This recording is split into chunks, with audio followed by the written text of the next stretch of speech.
Kali ini kita akan melanjutkan video dari part pertama. Sebelumnya, part pertamanya Pak Adi sudah berbagi tentang video kita mudah memahami, nih, gampang memahami kurikulum Merdeka part 1 ya. Silakan dicek video sebelumnya ya teman-teman di channel Pak Adi Berbagi. Kita langsung saja teman-teman, eh, kita ke slide struktur kurikulum. Selalu Pak Adi memberikan gambaran ketika Pak Adi menjelaskan kurikulum Merdeka itu seperti apa, bahwa harus kita jelaskan juga bagaimana struktur kurikulum 2013 juga ya. Baik teman-teman, inilah gambarannya.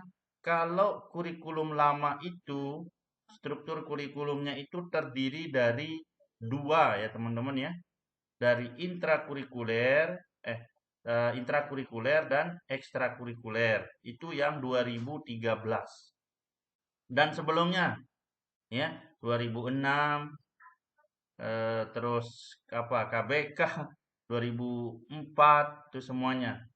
Dua strukturnya, yang struktur kurikulumnya dibagi menjadi dua, intrakurikuler dan ekstrakurikuler. Nah, seperti biasa, intrakurikuler itu berlaku pada jam reguler, ini biasanya pagi ya, atau formal, ada silabusnya, KIKD dan lainnya sampai RPP ya teman-teman ya. Dan yang kedua adalah ekstrakurikuler, berlaku pada non reguler, biasanya siang, sore atau non formal lah. Nah, itu untuk struktur kurikulum lama. Pokoknya dibagi menjadi dua. Nah, bagaimana untuk kurikulum Merdeka ini? Nah, ini dia Pak Adi buatkan kurikulum baru ya. Yaitu dibagi menjadi tiga teman-teman ya. Ada intrakurikulernya, ada kokurikulernya, dan ada ekstrakurikulernya. Jadi apa yang bertambah? Yang bertambah adalah kokurikuler. Untuk intrakurikuler sama, yaitu ada ya. Kalau kemarin biasanya disebut silabus, KIKD yang di sini. Kalau yang di intrakurikuler kurikulum Merdeka itu adalah CP, TP, ATP, modul ajar, RPP.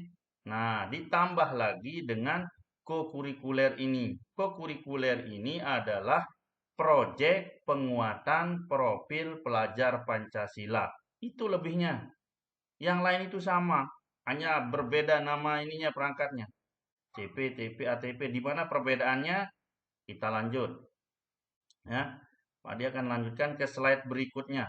Nah, sama juga ini struktur kurikuler yang ada ekstrakurikulernya sama ya, berlaku pada jam non reguler. Kesimpulannya adalah bertambah kokurikuler atau ada project. Ya, baik, Pak Adi lanjut ke slide berikutnya. Nah, ini teman-teman, untuk perangkat mengajarnya, nah, jadi perangkat mengajar kita di dalam kelas untuk Bapak Ibu guru, kalau dulu K13 di sini dia teman-teman. Pak Adi mulai dari kiri atau kanan ini? Baik, Pak Adi mulai saja dari kiri ini ya.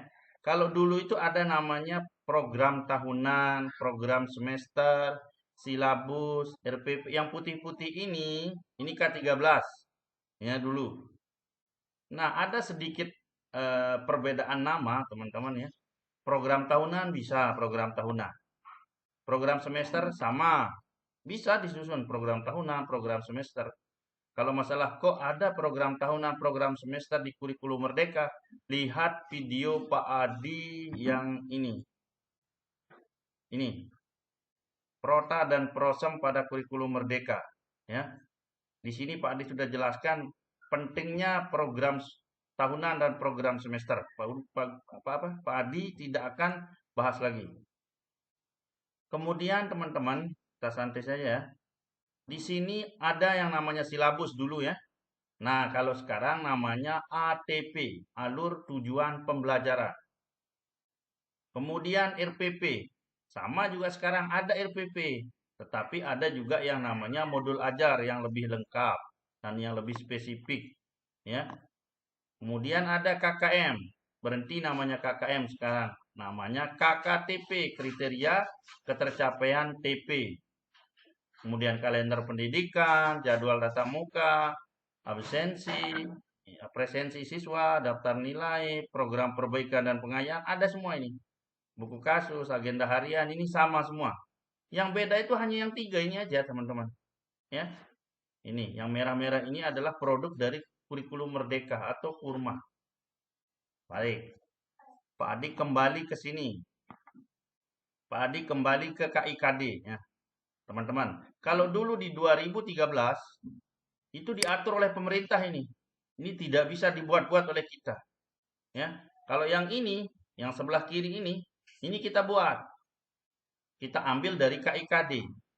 Begitu juga dengan kurikulum Merdeka. Kita ambil dari CP dan elemen, namanya ini. Baik teman-teman, sebelah kanan ini diatur oleh pemerintah. Jadi K13 dulu namanya KIKD, diatur oleh pemerintah ini. Ya. Kemudian Kurma atau kurikulum Merdeka itu juga diatur oleh pemerintah. CP ini adalah capaian pembelajaran. Ada CP secara umum dan ada CP per elemen. Ya, teman-teman ya.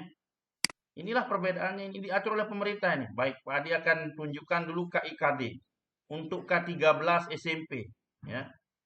Untuk K13 SD dulu ini. Ini sudah diatur di sini. Kalau Pak Adi mungkin kurang yang ini nomor 57 tahun 2014. Ini KIKD untuk SD. Ya. Di sini sudah diatur oleh pemerintah KIKD SD. Ini ada 6 lembar ini. Ini struktur kurikulumnya berapa jam, ya. Kegiatannya apa, mata pelajarannya apa, ada di sini. Ya. Kemudian untuk yang SMP, struktur kurikulumnya yang ini teman-teman. Tahun 2018. Ya, Peraturan Menteri Pendidikan dan Kebudayaan. Di sini sudah dicantumkan berapa ya, mata pelajarannya apa.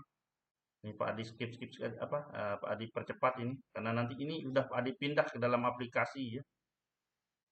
Nah, ini Pak Adi sudah buatkan aplikasinya supaya mempermudah teman-teman. Nah, ini kan KIKD-nya untuk yang SMP, MTS, SMP MTS kelas 7, kelas 8, kelas 9. KI, kemudian KD-nya ada di sini. Kemudian untuk yang CP di sini teman-teman. Semuanya di sini. Nah, berapa ini struktur kurikulumnya ya. Ya, ini dia struktur kurikulumnya. Ya, fase A, di sini ada namanya fase A nanti di slide selanjutnya. Di sini nomor 262 M 2022 perubahan atas nomor 56 ya, tahun 2022 kemarin tentang struktur kurikulumnya. Oke. Pak Adi lanjutkan saja di sini ya, teman-teman ya. Jadi, teman-teman untuk masalah KI dan KD itu sudah diatur oleh pemerintah. Kemudian CP elemen ini sudah diatur oleh pemerintah. Tidak dibuat-buat. Harus sesuai dengan peraturan terakhir. Ya, kalau yang CP-TP elemen sekarang tadi 262. Ya. Kemudian, teman-teman, ada yang dulu, nah ini yang masih mungkin ada yang miss konsep di sini teman-teman. Banyak sekali. Bahwa kurikulum 2006 itu dinamakan kurikulum KTSP. Sebenarnya KTSP itu adalah kurikulum tingkat satuan pendidikan. Bukan nama kurikulumnya, tetapi KTSP itu adalah kurikulum tingkat satuan pendidikan 2013, 2006, 2004, KTSP semua itu. Ya. Nah, kalau yang di kurikulum Merdeka itu sekarang diubah menjadi KOSP.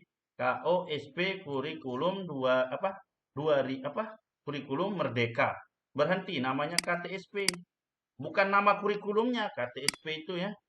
Jadi kurikulum apakah yang dimiliki oleh sekolah? Oh, kurikulum tingkat satuan pendidikan 2006, 2004. 2003. Nah, itu. Sehingga bukan nama kurikulum KTSP ini. Apa kurikulumnya biasanya ditanya. KTSP bukan ya. Jadi kurikulum tingkat satuan pendidikan kami masih 2013 gitu. Masih 2004 KBK gitu. Itu KTSP. Kemudian KTSP ini sudah tidak lagi dipakai istilahnya, tetapi dipakai istilah kurikulum operasional satuan pendidikan. Nah, apa KOSP kita? Adalah berhenti KTSP ya. KOSP 2013 untuk yang kelas 8 9 misalnya. KOSP kurikulum merdeka untuk kelas 7. Nah, itu dia ya. Jadi itu perbedaan antara KOSP dan KTSP. Hanya diubah namanya, bukan nama kurikulumnya. Kalau nama kurikulum, kurikulum 2013, kurikulum 2006. Jadi jangan samakan hanya apa kurikulumnya KTSP, bukan. Jadi KTSP itu sebagai kurikulum ya, bukan nama. Baik, itu aja teman-teman. Ini sudah 10 menit. Pak Adi lanjutkan ke sini dulu supaya selesai ini. Nah, teman-teman untuk CP ini ya, tadi CP udah KIKD, CP itu diatur di sini. Ada 1822 untuk CP. 1822 lembar. Ini Pak Adi sudah buatkan aplikasinya untuk CP ini. Ya, tidak perlu membuka karena banyak sekali CP ini. Pak Adi akan bukakan. Nah, ini Pak Adi akan bukakan CP ya. Yang ini teman-teman, yang slide yang tadi Pak Adi maksud, yang CP per elemen. CP secara umum dan CP per elemen. Pak Adi akan tunjukkan yang 1822 ini, yang dari Badan Standar Kurikulum. Ini dia. Nah, ini 1822. Bagaimana tampilannya CP ini? Pak Adi akan scroll. Ini untuk kurikulum merdeka ya CP-nya. Nah, ini. Ini pokoknya ada per fase ini, per mapel dari SD sampai SMK, teman-teman. Di sini semuanya. Ini kapan kita mulai bekerja kan? Ini kita harus pilih. Ini CP ini. Sehingga Pak Adi sudah buatkan aplikasi CP. Nih Pak Adi akan tunjukkan, tapi nanti Pak Adi akan bagikan untuk aplikasi CP ini belakangan. Nah, ini dia. Dari PAUD, ini sudah ada sebelah kanan kalau PAUD. Ini. Kemudian ini SMP, tinggal dibuka saja. Ini tampilannya CP. Ini CP secara umum. Ini CP per elemen. Ini Pak Adi akan buatkan di video berbeda nanti ini, ya. Baik, kita lanjut saja teman-teman. Ini aplikasinya tidak perlu membuka 1822 halaman. Lanjut. Sehingga urutannya teman-teman nanti adalah ini yang akan kita pelajari nanti, CP, kemudian ke TP, kemudian setelah diolah menjadi ATP. ATP menjadi silabus ya. Di silabus namanya kurikulum 2013. Inilah urutannya. Kalau kalau di dalam kurikulum merdeka. Lanjut. Nah, ini sepintas masalah pembuatan ATP. Sebenarnya Pak Adi tidak ingin terlalu panjang, ini khusus untuk ATP. Jadi ada 3 cara untuk membuat ATP itu. Tapi nanti Pak Adi akan langsung saja ke ATP ya, video Pak Adi sebelumnya. Di sini dia video Pak Adi sebelumnya ini. Aplikasi ATP yang ini. ATP langsung. Videonya langsung tinggal klik. Yang Pak Adi buat seperti ini. Nah, ini aplikasi ATP. Tinggal cari saja. PAI fase C sudah ada. Ini teman-teman yang nyari kemarin fase C sudah ada, tinggal dipilih, tinggal dibagi per kelas. Untuk yang SD kelas A misalnya, bagi saja kelas 1, kelas 2. Oke. Ini Pak Adi sudah bahas sebelumnya, Pak Adi tidak akan perpanjang. Kemudian ini yang perlu disediakan, sudah ada aplikasinya teman-teman ya. Untuk CP sudah ada aplikasinya, ini per elemen. Kemudian TP, ATP sudah Pak Adi buatkan aplikasinya ATP. Ya, untuk CP nanti Pak Adi akan buatkan khusus videonya. Pak Adi akan bagikan untuk yang CP.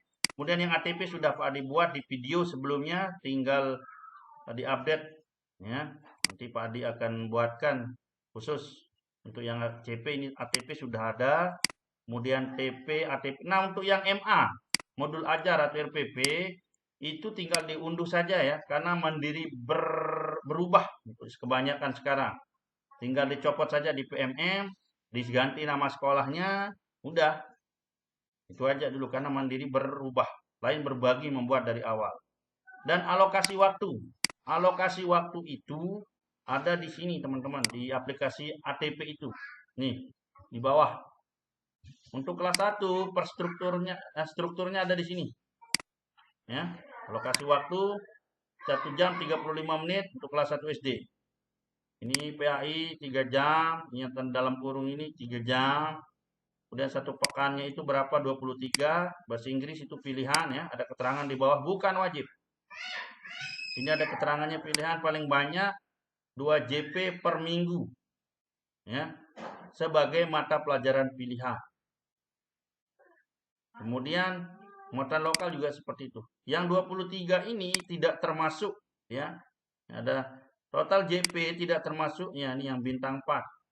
Total JP tidak termasuk mata pelajaran bahasa Inggris, muatan lokal dan atau mata pelajaran tambahan yang diselenggarakan oleh satuan pendidikan. Itu pilihan saja. Oke, teman-teman, di atas juga yang kelas 2 ada, kelas 3, kelas 3 sampai 5 ini dia kelas 3 sampai 5.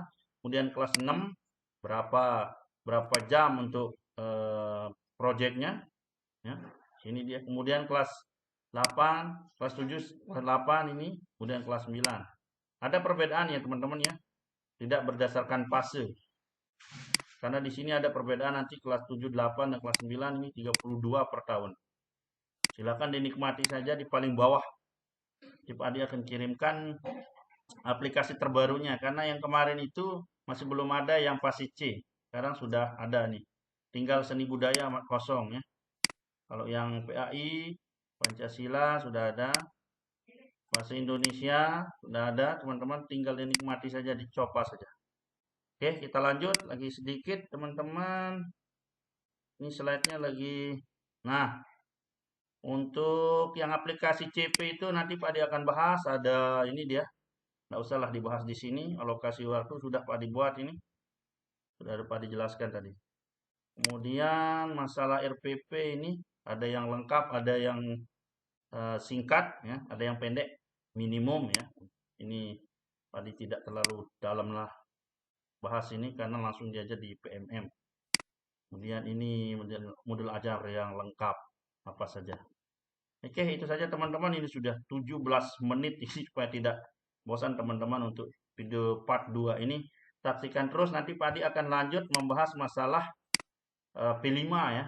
Bagaimana P5 itu sebenarnya sih cara kita mencari subelemennya seperti apa. Atau ini kita bahas nanti kokurikulernya. Kalau masalah intrakurikulernya teman-teman, nah untuk yang masih bingung modul ajar seperti apa, PMM saja unduh sama RPP-nya udah. Yang penting teman-teman sudah punya ini nanti program tahunannya, program semesternya, lihat video Pak Adi sebelumnya. Ya. Kalau ATP sudah ada aplikasi, sudah Pak Adi buatkan. RPP modul ajar ini teman-teman tinggal unduh, tidak membuat dari awal. Kata bukan mandiri, berbagi. Ya. Sesuaikan saja, copy paste, ganti ATM. Ya, di PMM itu mana yang perlu diganti-ganti saja. Ya, namanya kesempurnaan itu kan milik Tuhan. Kita hanya masih berubah sementara dulu. Seperti itu teman-teman ya. Baik, Pak Adi sudahi dulu. Nanti tunggu part yang ketiga untuk masalah P5-nya. Bagaimana kita bekerja. Terima kasih. Jangan lupa teman-teman supaya Pak Adi lebih semangat membuat video. Klik saja subscribe dan bagikan video ini. Dan jangan lupa klik tombol like. Ya. Assalamualaikum warahmatullahi wabarakatuh. Salam dan bahagia.